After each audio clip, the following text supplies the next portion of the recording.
Om Sai Ram. Today I will be reading chapter 45 of Sai Satcharita. Chapter 45 Kaka Sahib's doubt and Anand Rao's vision, wooden plank, Baba's bedstead, and not Bhagat's. Preliminary. We have described in the last three chapters Baba's passing away. His physical or finite form has no doubt disappeared from our view, but the infinite or spiritual form, that is, spirit of Baba, ever lives. The Leelas, which occurred during his lifetime, have been dwelt upon at great length up till now. Ever since his passing away, more Leelas have taken place and are even happening now.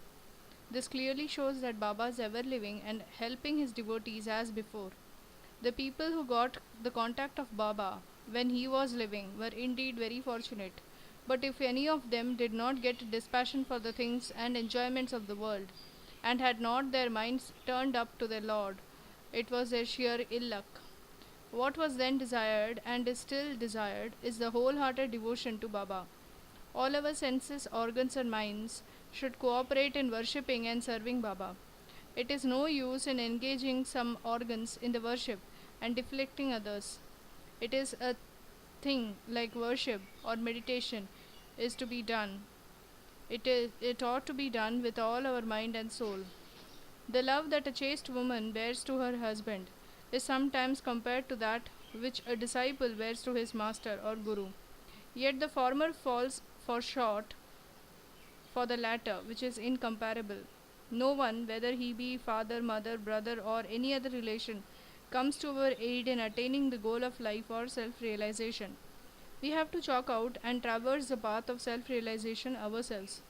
We have to discriminate between the unreal and the real, renounce the things and enjoyments of this world and the next, and control our senses and mind, and aspire for liberation only. Instead of depending upon others, we should have full faith in ourselves. When we begin to practice discrimination, we come to know that the world is transient and unreal, and our passion for worldly things becomes less, and ultimately we get dispassion and non attachment for them. When we know that Brahma, which is no other than our Guru, is the sole reality, and as it transcends and besets that seeming universe, we begin to worship in all creatures. This is the unitive bhajan or worship. When we thus worship Brahma or Guru wholeheartedly, we become one with him and attain self realization. In short, always chanting the name of the Guru and meditating on him enables us to see him in all beings and confers eternal bliss on us. The following story will illustrate this.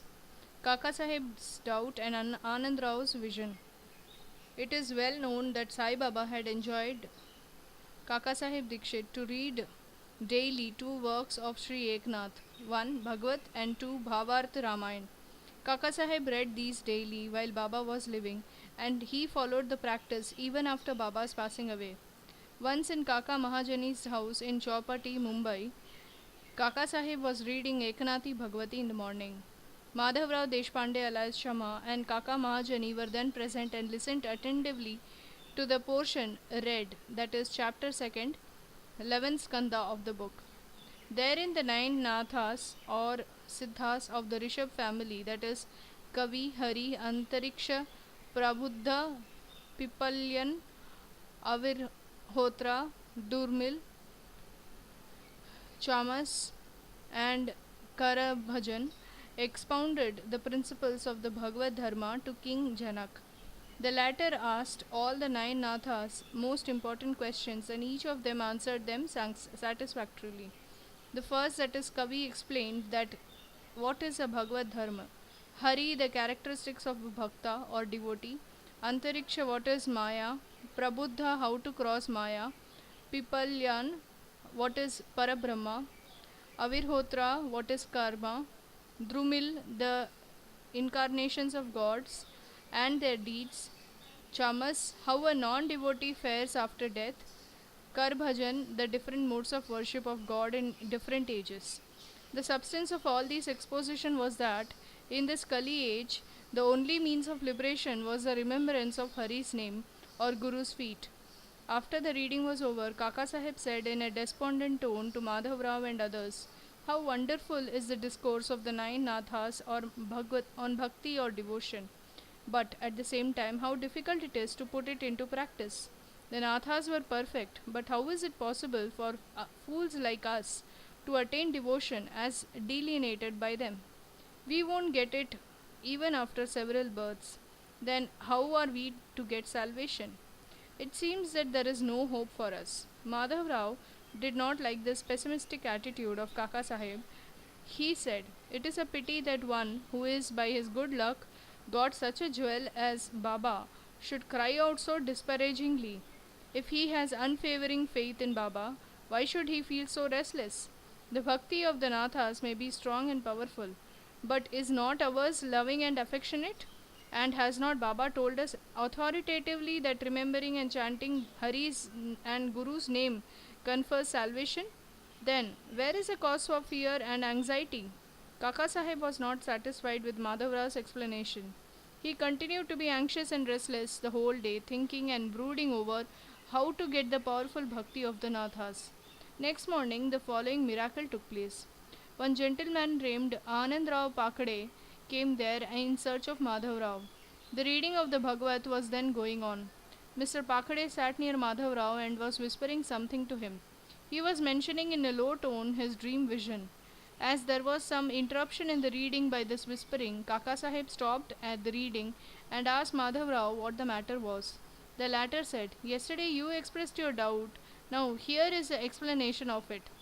Here, Mr. Pakhade's vision, explaining the characteristic of devotion and showing that the devotion is in the form of bowing down to our worshipping of Guru's feet is sufficient. All were anxious to hear the vision, especially Kaka Sahib. At their suggestion, Mr. Pakhade began to relate the vision as follows. "I was standing in deep sea in waist deep water. There I saw Sai Baba all of a sudden. He was sitting on a beautiful throne studded with diamonds and with his feet submerged in water. I was most pleased and satisfied with the form of Baba. The vision was so realistic that I never thought that it was a dream." Curiously enough, Madhav Rao was also standing there. He said to me feelingly, "Anand Rao, fall at Baba's feet." I rejoined, "I also wish to do so, but his feet are in water. How can I place my head on them? I am helpless." Hearing this, he said to Baba, "O Deva, take out your feet which are under water."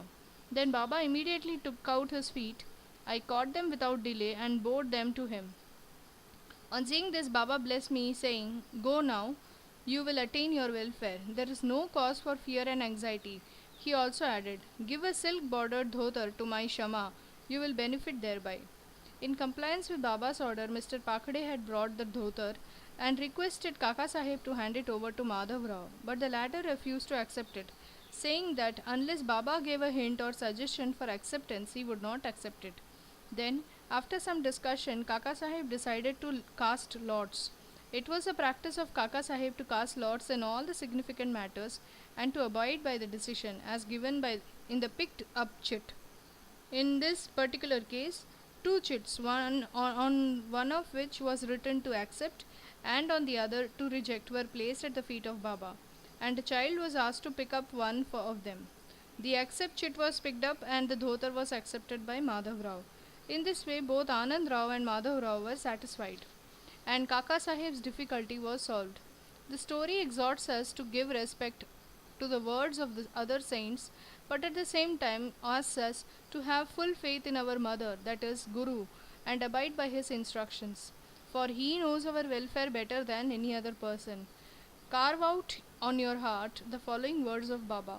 There are innumerable saints in this world, but our father or Guru is a real father or real Guru. Others might say many good things, but we should never forget our Guru's words. In short, love your own Guru wholeheartedly, surrender to him completely, and prostrate yourselves before him reverentially, and then you will see that there is no scene of mundane existence before you to cross, as there is no darkness for the sun. Wooden plank, Baba's bedstead and not Bhagat's. In his earlier days, Baba slept on a wooden plank, 4 arms in length and only a span in breadth, with panatis or earthen lamps burning at 4 corners. Later on, he broke the plank into pieces and threw it away. White Chapter 10. Once Baba was describing the greatness or importance of this plank to Kaka Saheb. On hearing this, the latter said to Baba, "If you still love this wooden plank, I will again suspend or hang up one in the masjid for you to sleep at ease." Baba replied, "I won't like to sleep up, leaving Mahalsapati down on the ground." Then Kaka said, "I will provide another plank for Mahalsapati too." Baba said, "How can he sleep on the plank? It is not easy to sleep on the plank. He who has many good qualities in him only can do so. He who can sleep with his eyes wide open and can effect that. When I go to sleep, I often ask Mahalsapati to sit by my side, place his hand on my heart, and watch the chanting of the Lord's name there. And if he finds me sleepy, wake me up. He can't even do this. He himself gets drowsy and begins to nod his head. When I feel his hand heavy as a stone on my heart and cry out, 'O Bhagat,' he moves and he opens his eyes. How can he who can't sit and sleep well on the ground, and whose asana or posture is not steady, and who is a slave to sleep, can sleep high up on a plank?" On many other occasions, Baba said, out of love for his devotees, what is ours, whether good or bad, is with us, and what is others is with them. Bow to Sri Sai, peace be to all. End of chapter 45.